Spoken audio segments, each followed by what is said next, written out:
Hi everyone, welcome to your third telling time lesson. This is your Understanding 3 lesson, and in this lesson we're going to look at how we can tell time to the minute. Just like we looked at earlier, we know that there is 60 minutes in one lap of our clock, in 1 hour of our clock, and we looked at how when we're reading the minutes we don't look at our big hour numbers like the 1, 2, 3, 4.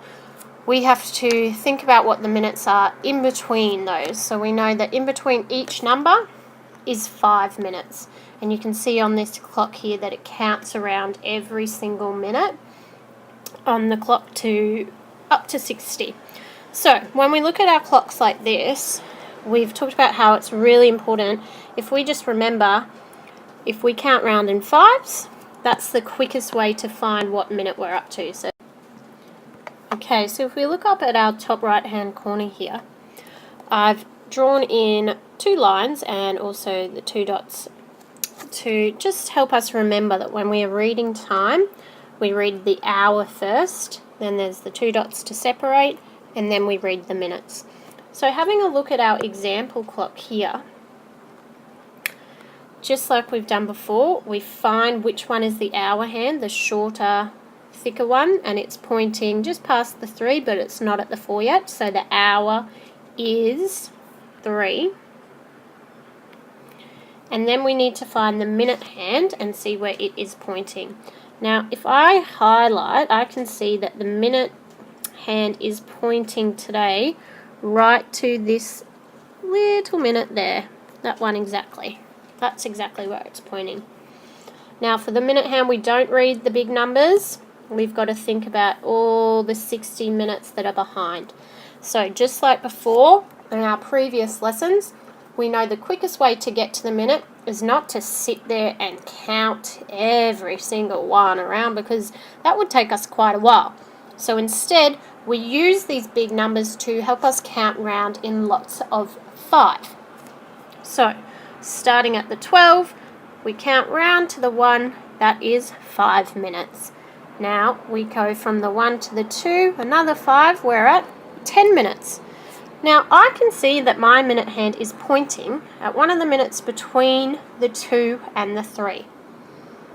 So I'm not going to keep going round to the 3 because we don't need to go that far. I've got to the 2 here and I know that that is 10 minutes. And then I'm just going to count on from there, from 10 minutes, to see how much further I need to go. So if I'm at the 10, I would count that that's 11 here, and then that is 12. So the minute hand is actually pointing at 12 minutes. Write it up in there. The time on this clock is 3:12, and let's check up here if we're right. Are we right? There we go, 3:12. Well done. Okay, let's have a look at this example. Just like before, we find hour first, then minutes. So we find the hour hand. It is in between 6 and 7. Now, we haven't got to the 7 yet, so it means it is still in the 6 hour. So there we go, 6 for the hour. Then we need to find the minutes. And instead of counting every single minute the whole way round to here, that would take ages. And we want to be able to read the time nice and quickly. Instead of counting all the way around, we start at the 12 and we count up in 5s. 5, 10, 15, 20, 25, 30. Now, have I gone too far? I have. Our minute hand's back here. So I only needed to go here to 25 minutes. And then I need to just count a little bit further to get to that minute there that the hand is pointing at. So if I'm at 25 here, I'd count 26 and one more, 27. So the minute hand is pointing to the 27th minute. That means it is 6 hours and 27 minutes, or the time is 6:27. Let's have a check. There we go, we are right. Okay, let's have a look at this one too. Now, this time you'll notice I haven't got up here the little lines and the 2 dots and the words to help me. So I've got to try and remember.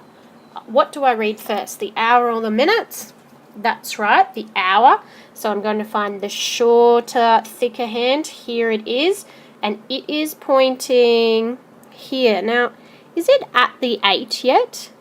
It isn't quite. It's pretty close, but it's not quite there. So that means it's still 7. So I'll write that hour, 7. Then my 2 dots to separate it because I know I need minutes as well. I find my minute hand, the longest skinny one. It's pointing up here. Now, it's not the 9 or the 10. It's these minutes in between. And I'm quite a far way around this time. So just like before, we're not going to sit there and count them all because that would take us so long. We're going to start at the 12 and count up in 5s. 5, 10, 15, 20, 25, 30, 35, 40, 45. I don't need to keep going because I've got to the closest one to the hand. So this is 45. I should know that the 9 is 45 minutes. And I need to get to that minute there on the yellow line. So I keep adding from 45. That would be 46, 47, and the yellow line where our minute hand is pointing is 48. So my minutes, 48. And we would read that time as 7:48 because the hour hand has come all the way around to past the 7 for the hour, and the minute hand has come all the way past to 48 minutes. So it is 7:48. Great work today, everyone. Give yourself a thumbs up. Well done.